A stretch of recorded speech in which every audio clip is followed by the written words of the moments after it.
मधुबन के बाबा,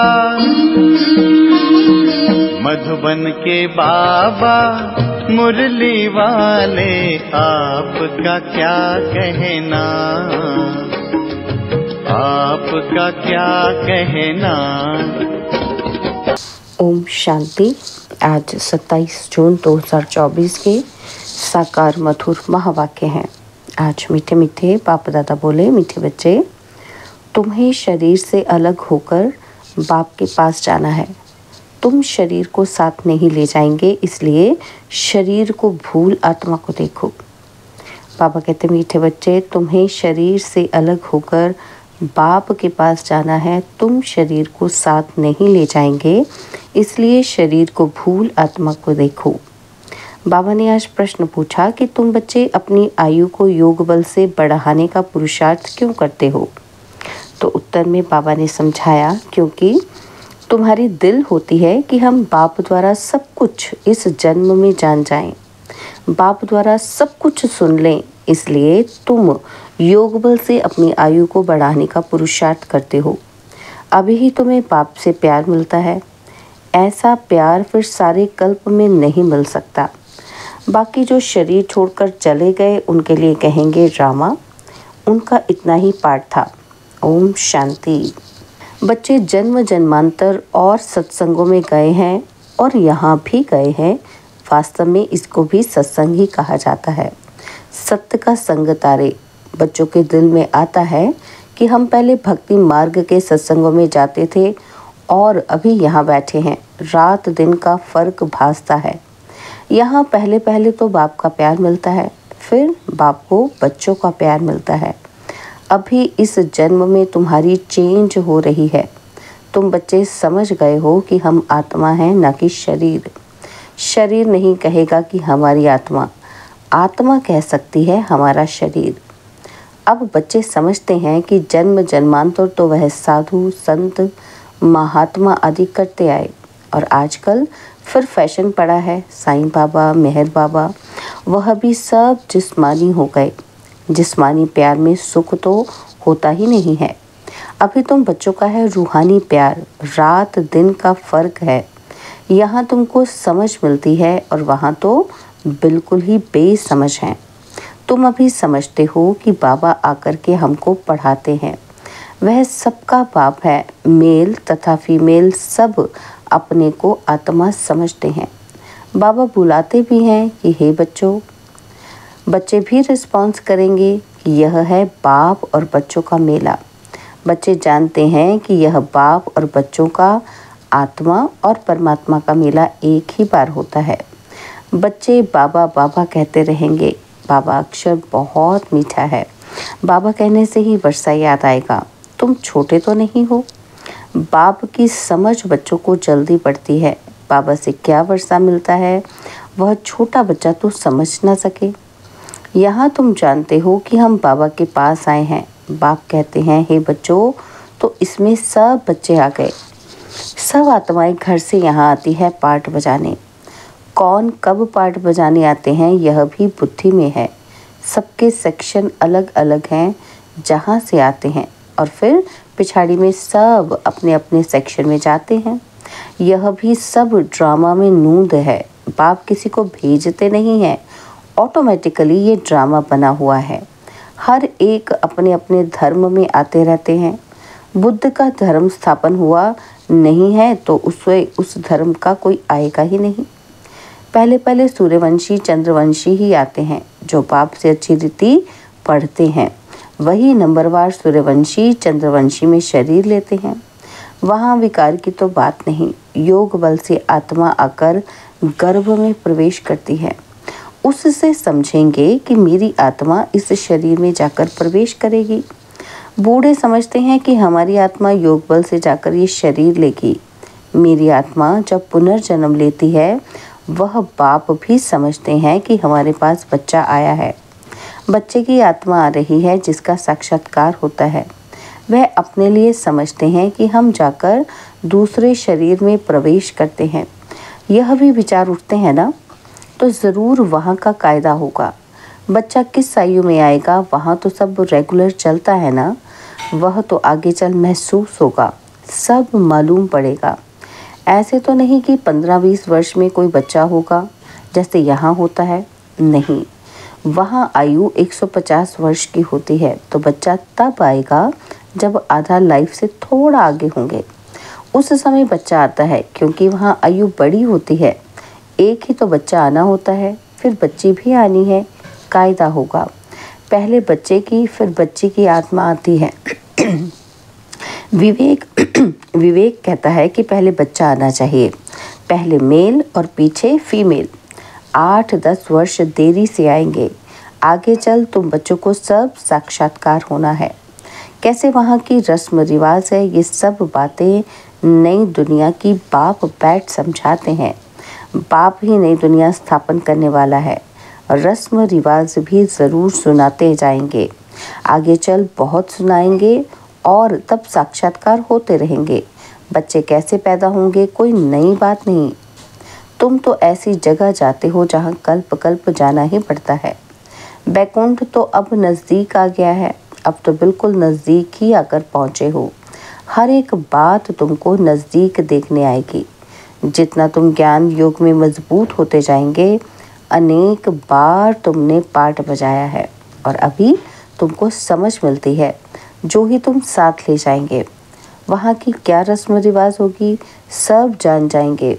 शुरू में तुमको सब साक्षात्कार हुए थे, उस समय तो अर्जुन तुम अल्फ बे पढ़ते थे, फिर लास्ट में भी ज़रूर तुमको साक्षात्कार होने चाहिए। सो बाप बैठ सुनाते हैं, वह सब देखने की चाहना तुमको यहाँ होगी। समझेंगे कहीं शरीर न छूट जाए, सब कुछ देख कर जाए। इसमें आयु बढ़ाने के लिए चाहिए योग बल। जो बाप से सब कुछ सुने, सब कुछ देखे। जो पहले से गए उनका चिंता नहीं करना चाहिए, वह तो ड्रामा का पार्ट है।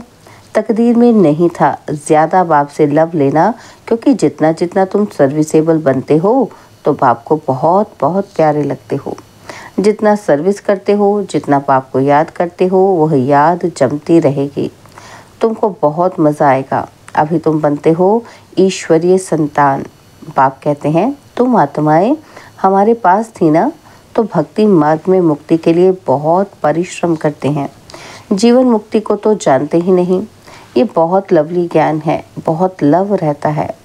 बाप भी है, टीचर भी है और सतगुरु भी है। सच्चा सुप्रीम बाबा है, जो हमको 21 जन्मों के लिए सुख धाम में ले जाते हैं। आत्मा ही दुखी होती है, दुख सुख आत्मा ही महसूस करती है। कहा भी जाता है पापात्मा पुण्यात्मा। अभी बाप आए हैं हम सबको दुखों से छुड़ाने। अभी तुम बच्चों को बेहद में जाना है, सब सुखी हो जाएंगे, सारी दुनिया ही सुखी हो जाएगी। ड्रामा में पार्ट है, उनको भी तुम समझ गए हो। तुम कितना खुशी में रहते हो। बाबा आया है हमको स्वर्ग में ले चलने के लिए। हम सब आत्माओं को स्वर्ग में ले जाएंगे। बाप धैर्य देते हैं, मीठे मीठे बच्चों, मैं तुमको सब दुखों से दूर करने आया हूँ। तो ऐसे बाप से कितना प्यार होना चाहिए। सभी संबंधों ने तुमको दुख दिया है, यह है ही दुखदाई संतान। तुम दुखी होते दुख की ही बातें सुनते आए हो। अब बाप सब बातें समझा रहे हैं, अनेक बार समझाया है और चक्रवर्ती राजा बनाया है। तो जो बाप हमको ऐसा स्वर्ग का मालिक बनाते हैं, उन पर कितना प्यार होना चाहिए। एक बाप को ही तुम याद करते हो, सिवाय बाप के और कोई से संबंध नहीं। आत्मा को ही समझाया जाता है। हम सुप्रीम बाप के बच्चे हैं। अब जैसे हमको रास्ता मिला है, फिर औरों को भी सुख का रास्ता बताना है। तुमको सिर्फ आधा कल्प के लिए ही नहीं, पौना कल्प के लिए सुख मिलता है। तुम पर भी कई कुर्बान जाते हैं, क्योंकि तुम बाप का संदेश बताकर सब दुख दूर कर देते हो। तुम समझते हो इन्हें भी, ब्रह्मा को भी ये नॉलेज सुप्रीम बाप से मिलती है। ये फिर हमको पैगाम देते हैं और हम फिर औरों को पैगाम देंगे। बाप का परिचय देते समय बच्चों को जगाते रहते हैं अज्ञान नींद से। भक्ति को अज्ञान कहा जाता है। ज्ञान और भक्ति अलग अलग हैं। ज्ञान सागर बाप अब तुम बच्चों को ज्ञान सिखला रहे हैं। तुम्हारे दिल में आता है कि बाबा हर 5000 वर्ष के बाद आकर हमें जगाते हैं।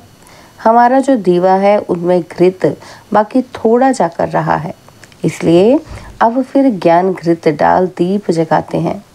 जब बाप को याद करते हैं तो आत्मा रूपी दीप प्रज्वलित होता है।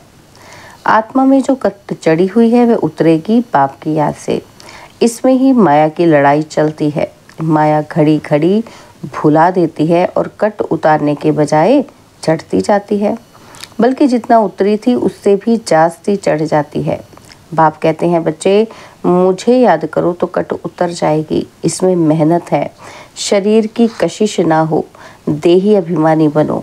हम आत्मा हैं, बाबा के पास शरीर सहित तो जा नहीं सकेंगे। शरीर से अलग होकर ही जाना है।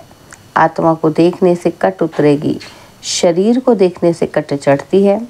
कभी चढ़ती कभी उतरती, ये चलता रहता है। कभी नीचे कभी ऊपर, ये बड़ा नाजुक रास्ता है। ये होते होते पिछाड़ी में कर्मातीत अवस्था को पाते हैं। मुख्य हर बात में आंखें ही धोखा देती हैं, इसलिए शरीर को ना देखो। हमारी बुद्धि शांति धाम सुख धाम में लटकी हुई है और दैवी गुण भी धारण करने हैं। भोजन भी शुद्ध खाना है, देवताओं का पवित्र भोजन है। वैष्णव अक्षर विष्णु से निकला है। देवता कभी गंदी चीज़ थोड़े खाते होंगे। विष्णु का मंदिर है जिसको नर नारायण भी कहते हैं। अब लक्ष्मी नारायण तो साकारी ठहरे, उनको 4 भुजा होनी नहीं चाहिए, परंतु भक्ति मार्ग में उनको भी 4 भुजा दी है। इसको कहा जाता है बेहद का अज्ञान। समझते नहीं कि 4 भुजा वाला कोई मनुष्य तो हो नहीं सकता। सत्युग में 2 भुजा वाले होते हैं। ब्रह्मा को भी 2 भुजाएं हैं। ब्रह्मा की बेटी सरस्वती, उनको फिर मिलाकर 4 भुजा दी है। अब सरस्वती कोई ब्रह्मा की स्त्री नहीं है, यह तो प्रजापिता ब्रह्मा की बेटी है। जितने बच्चे एडॉप्ट होते जाते हैं उतनी इनकी भुजाएं बढ़ती जाती हैं।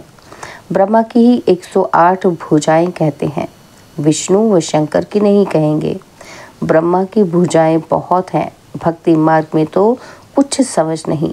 बाबा आकर बच्चों को समझाते हैं। तुम कहते हो बाबा ने आकर हमको समझदार बनाया है।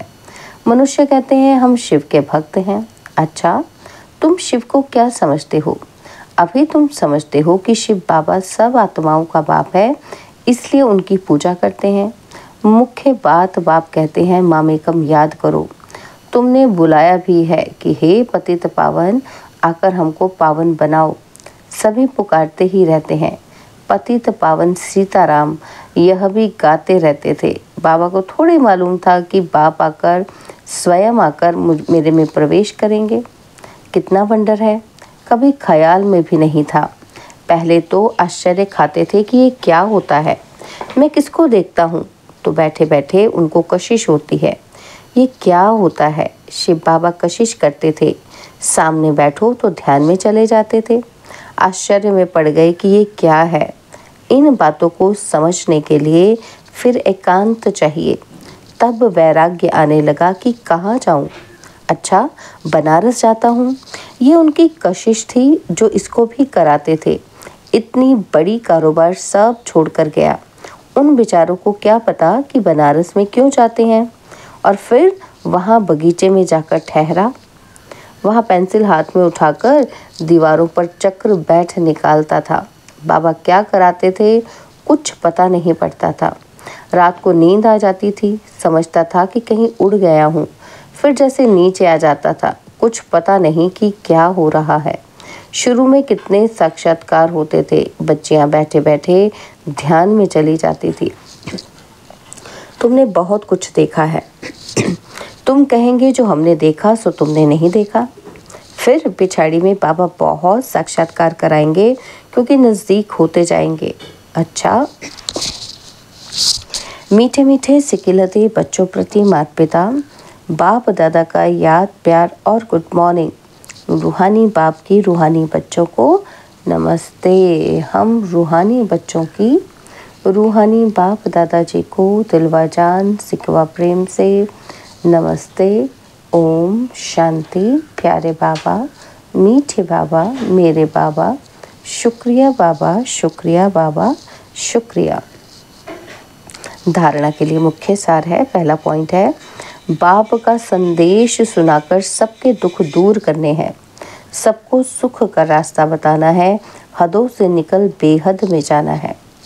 और सेकंड पॉइंट है, अंत के सब साक्षात्कार करने के लिए तथा बाप से प्यार की पालना लेने के लिए ज्ञान योग में मजबूत बनना है।